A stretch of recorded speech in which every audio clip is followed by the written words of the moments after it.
Sorry, I wasn't able to restart the older live, so we are now in live part 2 because of the internet connection, so I am sorry for that. I will just continue with the topic. I hope you will just join me from the older live to the newer one right now. So I was talking about the bad upgrades of the road bike. That's in the first part, and now the second part is the good upgrades.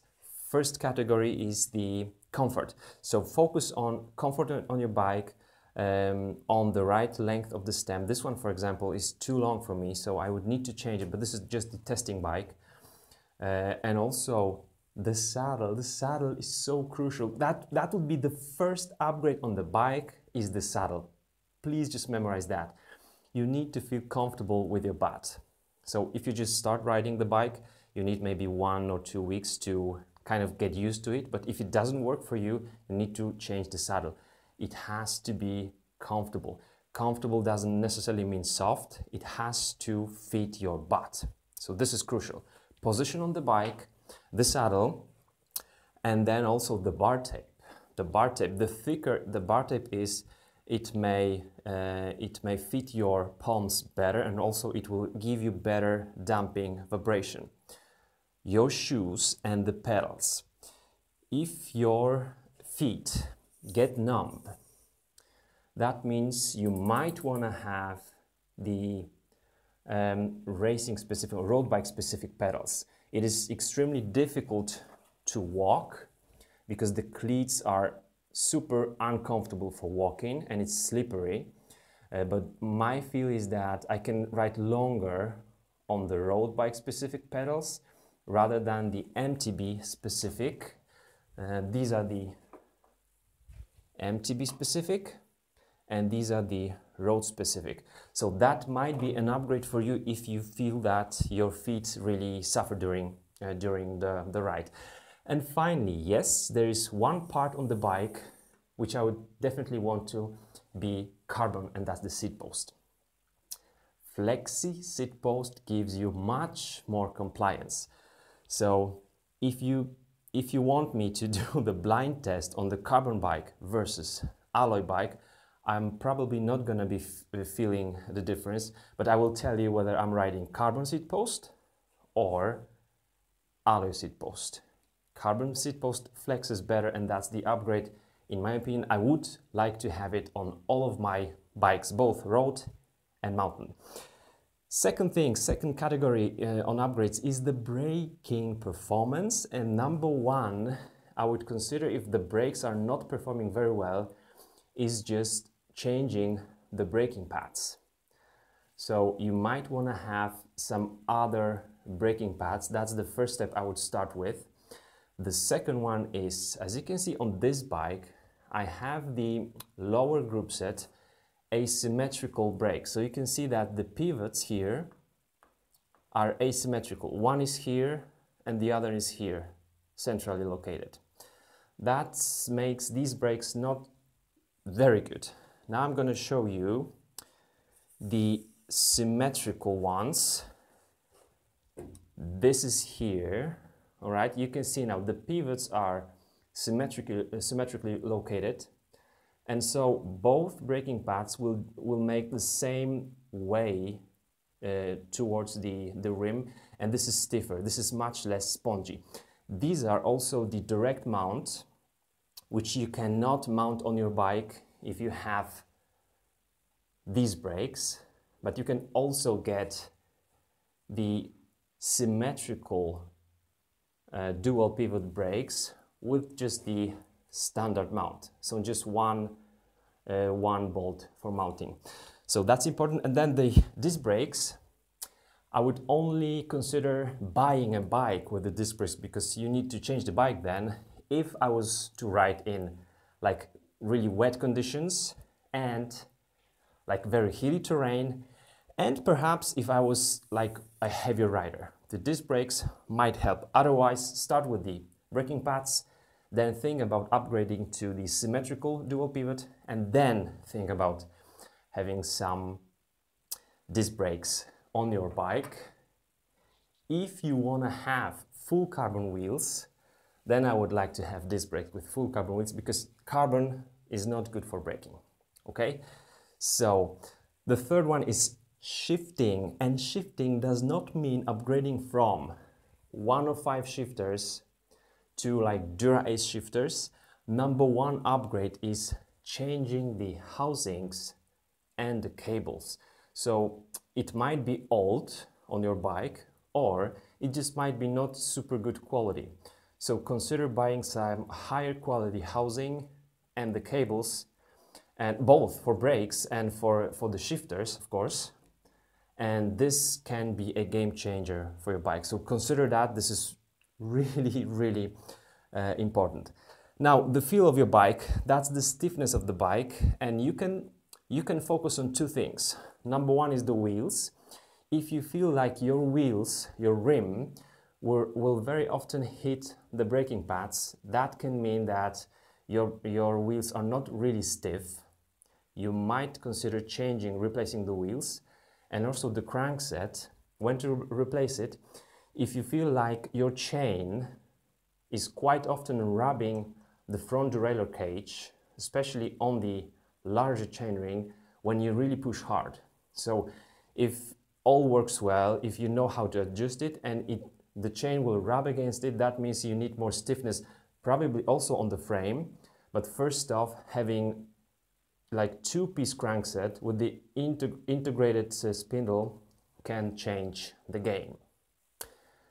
That's why on my episode with the most outdated parts on the bicycles, I'm talking about square tapered and then the Octalink, that it would be good to replace those with two-piece cranksets. So the spindle is integrated with one arm of your bike.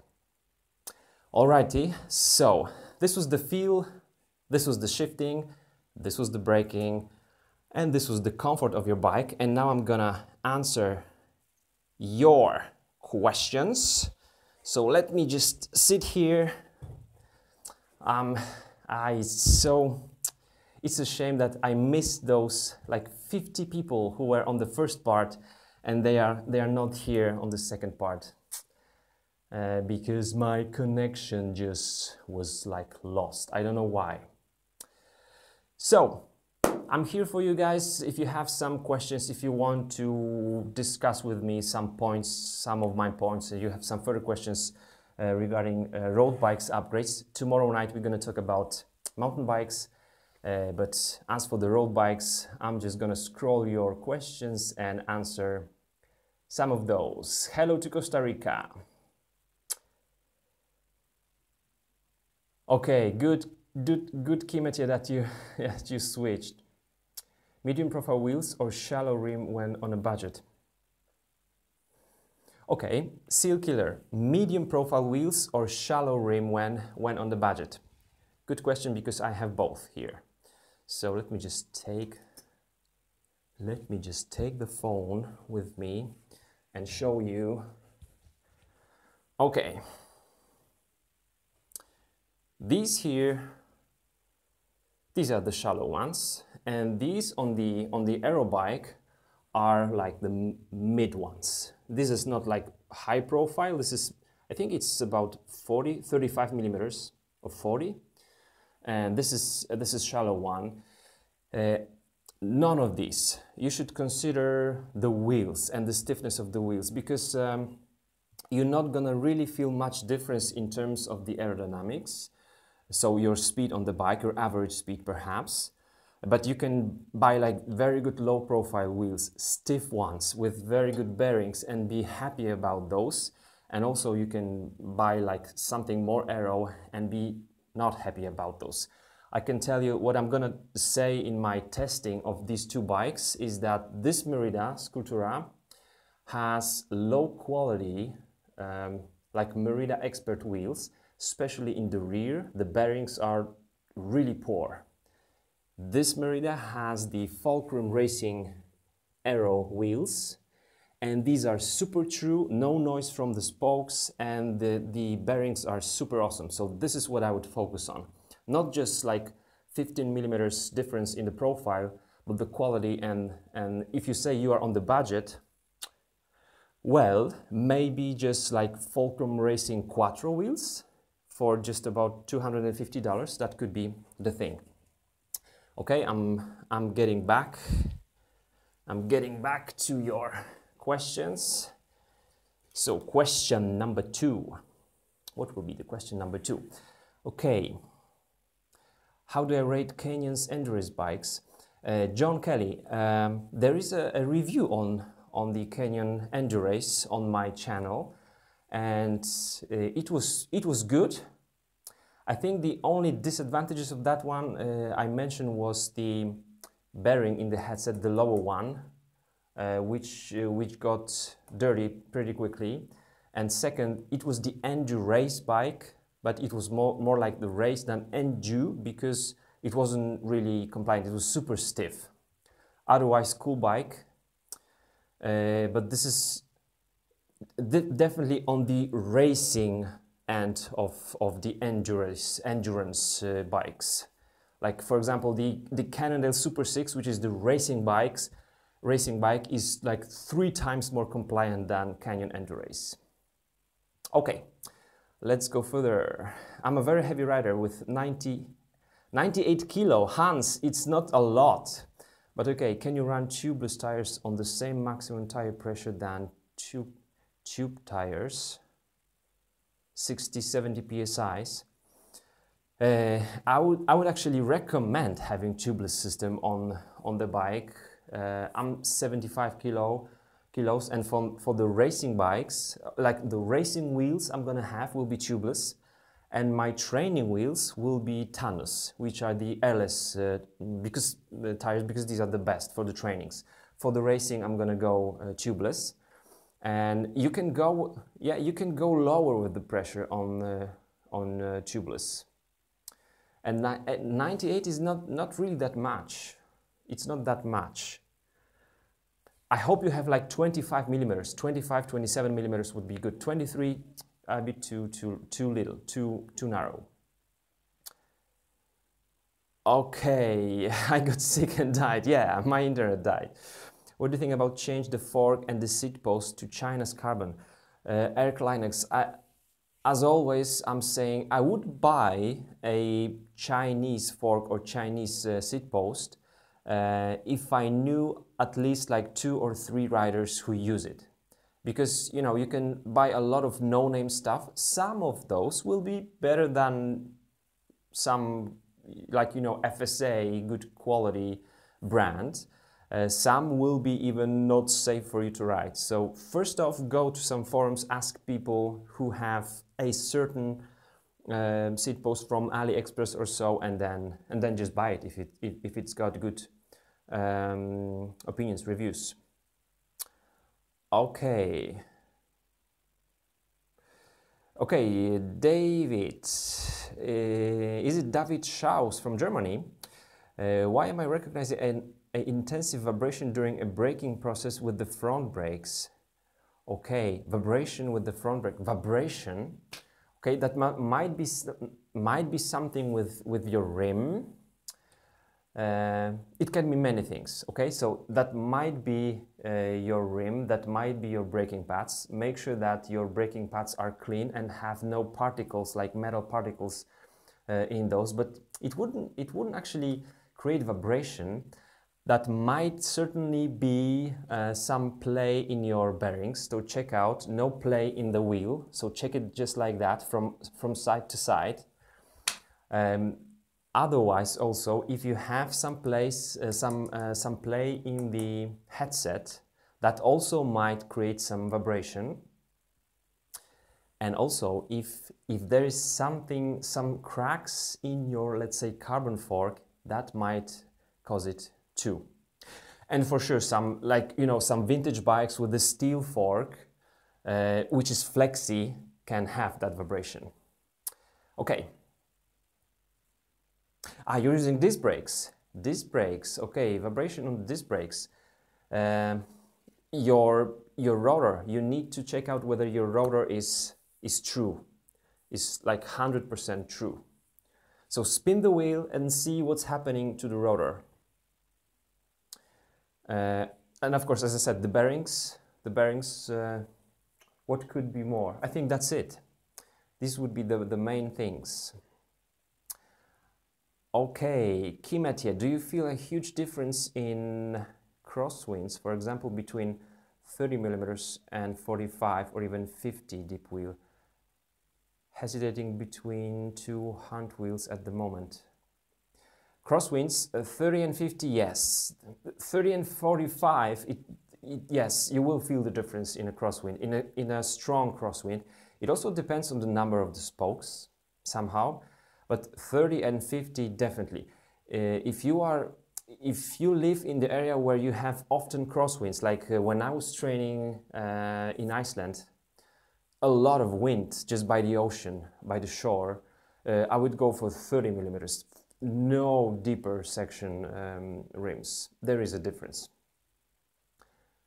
Okay. Bike you're having is pretty new. David, quite a few new bikes will have the disc rudder crooked, so make sure it is straight. That's it. Sometimes there might be some particles in your pads, in your braking pads, but it's pretty rare. And they just, like, you know, when they go through those holes in the rotor, you might feel that it catches it and it releases. So might be also creating some vibration. Okay, Jim Morrison, vielen Dank. Okay, any views on changing from stock Mavic Axiom to Fulcrum Racing Zero Night? Okay. Mavic Axiom. I've made some positive review about Mavic Axiom because they were pretty strong, but after that it was, I recognize it was pretty easy for those wheels to go untrue, and the free hub in the rear is not so good quality on Mavic Axiom. So I'm gonna go back with the question.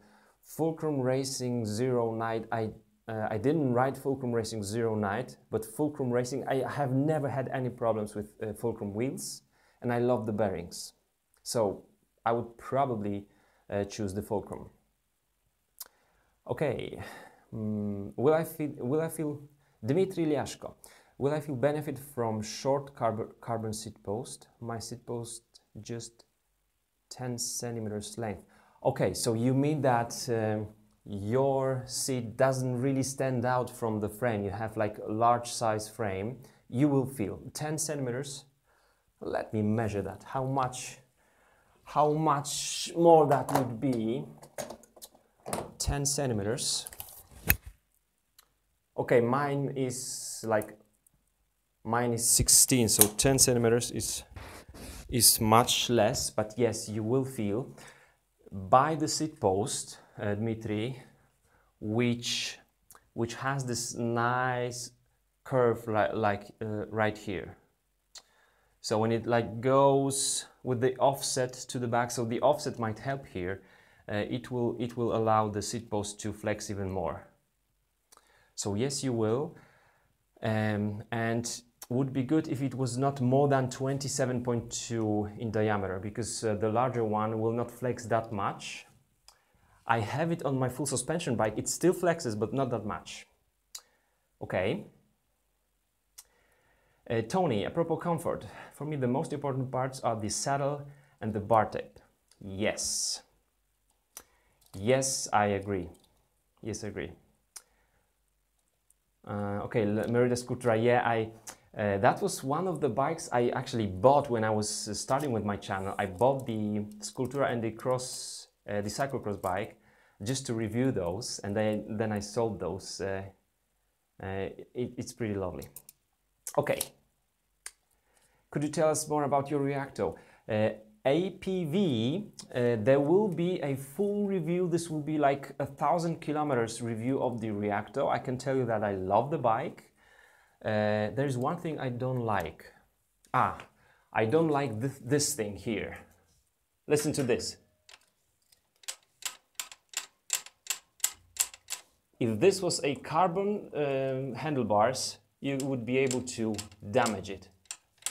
So this should not be here. This is the locking for the rear brake cable. So that's something I do not like. Otherwise, I'm loving it. Okay, but the review will be there. It will be like a full review with all the details. Okay. I'm not planning to do anything with the Reacto because I'm gonna be riding this bike this season. Okay. David Schaus, I think you might have some deeper problems. Maybe you could tell me some more details about it. Could you just write a comment after this live so that I can read it and we'll be in touch, okay? Or just simply go to forum.sigbiker.com and post the question. I will definitely answer the question. You can also make the pictures. Okay, pedals questions. Is it worth upgrading to higher end pedals? No, but let me finish reading. Some of the prices seem huge, but does it make it easier to clip into them? No, Kimetje. The biggest difference between super expensive and those cheaper ones is the weight. So sometimes even the whole clipping system is exactly the same. It's just that you have carbon instead of aluminum and you have titanium spindle instead of the steel spindle. That's the biggest difference between the pedals. So yeah, if you buy like Crank Brothers, you can have like super duper $400 titanium alloy, or you can have just like steel alloy, which will be 3 times cheaper, and still the clipping will be the same. Okay, Dmitry, your seat post is 27. That's cool. That's cool. Okay. Okay, Nuvokit is asking about the lowest Shimano wheel set that is good performance for a heavy guy. I do not recommend low price Shimano wheel set because anything from like, I would say from $400 upwards from Shimano is really good. I had the Ultegra, I had the Dura Ace, the carbon ones, amazing wheels. And anything that I would have on the bikes, which was like from the budget bikes with Shimano, it was really poor quality. If I was to go cheaper, I would go for Fulcrum, most likely, Fulcrum. I just never had, and DT Swiss, if you can buy DT Swiss, okay, go to, easy question, easy answer. Go to Fit Wheels, fitwheels.com or fitwheels.eu, and you will find some awesome DT wheels there. DT, some wheels will be with Novatec hubs, really good quality. So DT Swiss or Fulcrum. Roland Manchad, are carbon seat posts not too fragile? Some guys do break their carbon seat posts, but I think it's mostly on the mountain bikes, and it's when guy like me, which is like, I'm tall, 182 centimeters, they get medium frame for a lighter weight, and they have long seat post. It can break. The carbon now is stronger, it's better. So I no longer recommend, I no longer think about carbon seat post as something that could be unsafe, which I was in the past.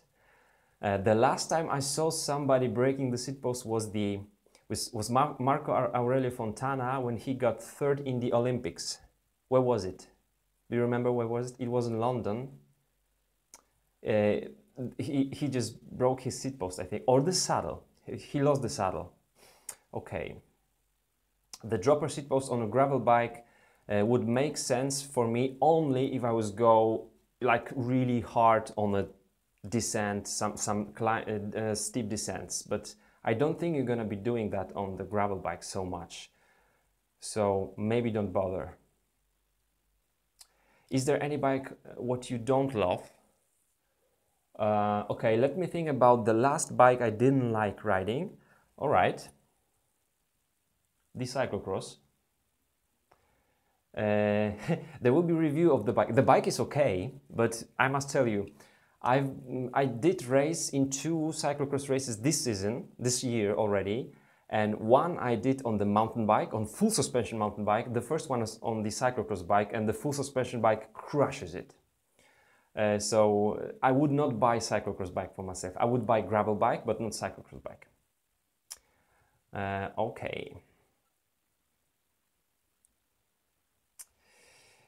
Cool. Next question. Let's say we have like 20 minutes more, okay? I have really bad connection now.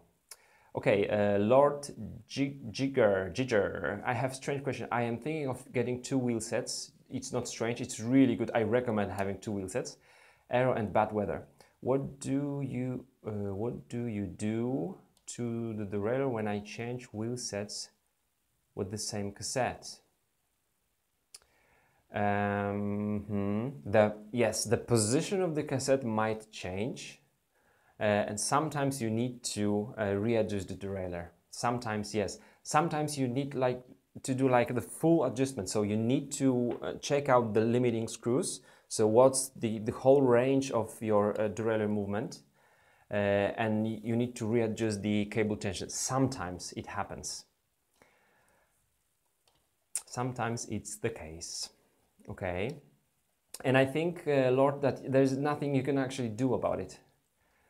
So maybe if these were the same brand, or like the same hub with different rim would do, but sometimes it is the case. Okay, when will we upload video from the camera competition? Jena, I want to do the race, race comments first. So commenting some parts of the race and then show you the full race, so that you know what's happening there. Okay. Are Fulcrum and Campanella actually the same wheels?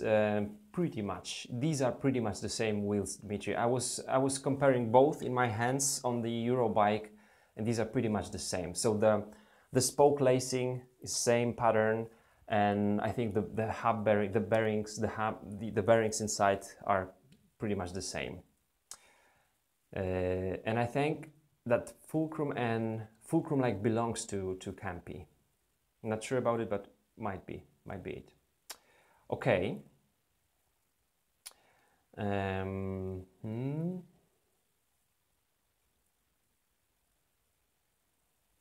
Okay, guys. Okay. Yeah, David. Yeah, see you on the forum. So I'm now scrolling down to the last questions. Okay.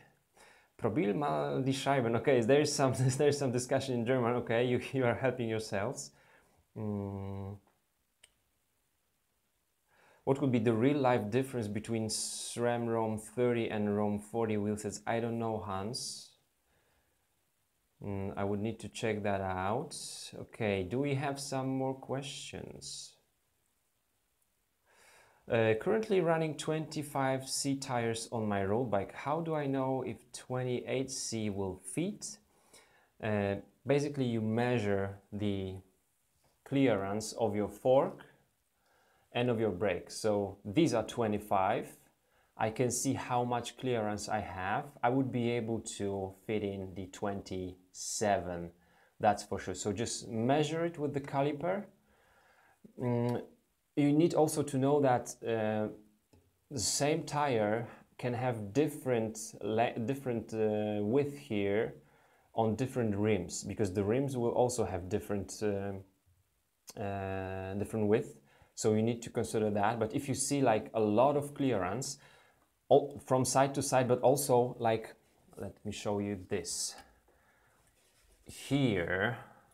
So in the fork, like above the tire, and also in the rear triangle, check it out really well. Then you know you can run it. All the modern road bikes will accept 27. Okay. Just got my new Merida Sculptura and I was having some troubles with my shifters. It was easier to fix than I thought. Okay, okay, so problem solved. Why did you start using this Sculptura? Because I'm now replacing almost all of the bikes for the next season 2018.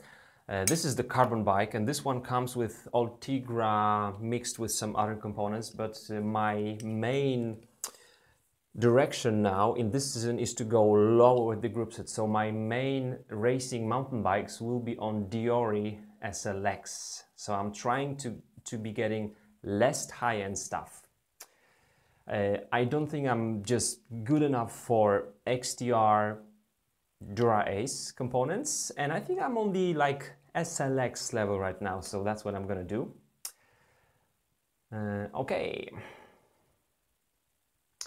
If I have 23mm tires, is it okay to run 123mm and 125 or 28? Yes, it is okay. Just make sure how your bike will handle. It can handle differently, and you're gonna put the wider one in the rear where you sit on, so it could be okay. Okay, Jim, I'm thinking about buying a beginner carbon road bike. Could you recommend a specific bike that you would recommend me? Jim Morrison, definitely. Where do you live? Are you in US? Because that could also make the difference. But Cannondale, Super 6, Tiagra for sure. Then Giant. Check out the cheapest Giant bikes. They make really good frames. If you live in the US, you're not gonna be able to buy Merida Sculptura, awesome bike as well. And also they have different levels of the carbon, so the cheapest one. But I would probably go for the Super 6 Tiagra. This one will be available all over the world. All over the world, okay? All right.